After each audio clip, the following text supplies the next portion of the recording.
বাংলাদেশের এক একটি জেলাতে এক এক রকম খাবার খাওয়া হয়ে থাকে। দেশের প্রায় প্রত্যেকটি জেলাতে ঈদে ভিন্ন ভিন্ন খাবার খাওয়া হয়।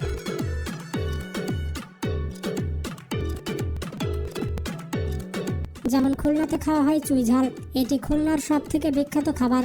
এইরকম ভিন্নতা রয়েছে দেশের প্রায় প্রত্যেকটি জেলাতে। আজকের এই ভিডিওতে আমরা জানতে চলেছি ঈদ উৎসবে বাংলাদেশের কোন জেলায় কি খাবার খাওয়া হয়ে থাকে।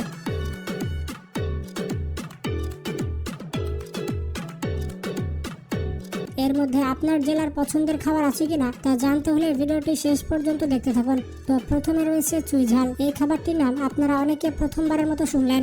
বাংলাদেশের খুলনা অঞ্চলে মাংস রান্নার জন্য চুই ঝাল নামের এক প্রকার গাছ ব্যবহার করা হয়। প্রথমে মাংস ভালো মতো ধুয়ে নিয়ে সেই মাংস সিদ্ধ করে নিতে হয়। এক পর্যায়ে এই মাংসের সাথে চুই ঝাল গাছ মিশিয়ে দিতে হয়। এরপর বেশ কিছুক্ষণ রান্না করতে হয়। খুলনাতে এই খাবারটি অনেক জনপ্রিয়।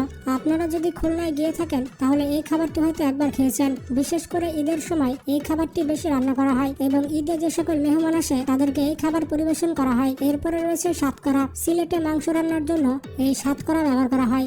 এটি হচ্ছে একটি লেবু জাতীয় ফল। এই ফলটি মাংসের সাথে মিশিয়ে রান্না করা হয়। যেমন চুই ঝাল গাছ দিয়ে মাংস রান্না করা হয়, ঠিক তেমনই এই ফল দিয়ে মাংস রান্না করা হয়ে থাকে। এই সাতকরা দিয়ে শুধুমাত্র গরুর মাংস রান্না করা হয় না, গরুর মাংসের পাশাপাশি মুরগির মাংস রান্না করা যায়। বিশেষ করে সিলেটে মেহমানদারি করার জন্য এই সাতকরা ব্যবহার করা হয়। যারা সিলেটিয়ান রয়েছেন তারা হয়তো বিষয়টি ভালো মতো বুঝতে পেরেছেন। এই খাবারটি সিলেটে অনেক জনপ্রিয়।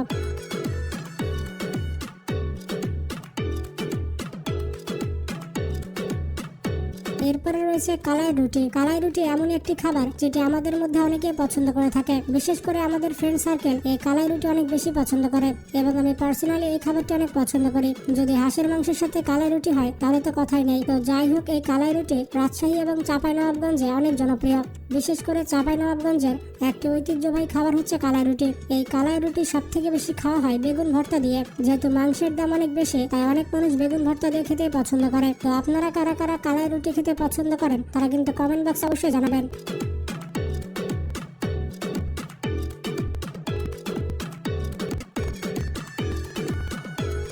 এরপরে রয়েছে মেজবানির মাংস।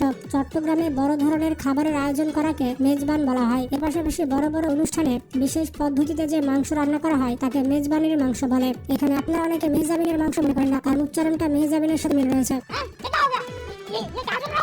চট্টগ্রামে বিয়ে, জন্মদিন, সুন্নতে খাতনা ইত্যাদি অনুষ্ঠানে এই মেজবানির মাংস রান্না করা হয়। তাছাড়া বিভিন্ন বিশেষ অনুষ্ঠানে এই মেজবানির মাংস রান্না করে থাকে চট্টগ্রামবাসীরা। সাধারণত গরুর মাংস দিয়ে এই মেজবানির মাংস রান্না করা হয়। এই গরুর মাংস রান্নাতে বিশেষ মশলা ব্যবহার করা হয়। এই মেজবানি রান্নাতে গরুর বিশেষ বিশেষ মাংস ব্যবহার করা হয়। একসাথে অনেকগুলো মাংস রান্না করা হলেও এই মাংসের স্বাদ অনেক বেশি থাকে। তো যারা চট্টগ্রামে খেয়েছেন তারা হয়তো এই মেজবানির মাংস অবশ্যই খেয়েছেন। তাছাড়া চট্টগ্রামের বিভিন্ন অঞ্চলে ঈদের সময় এই মেজবানি রান্না করা হয়।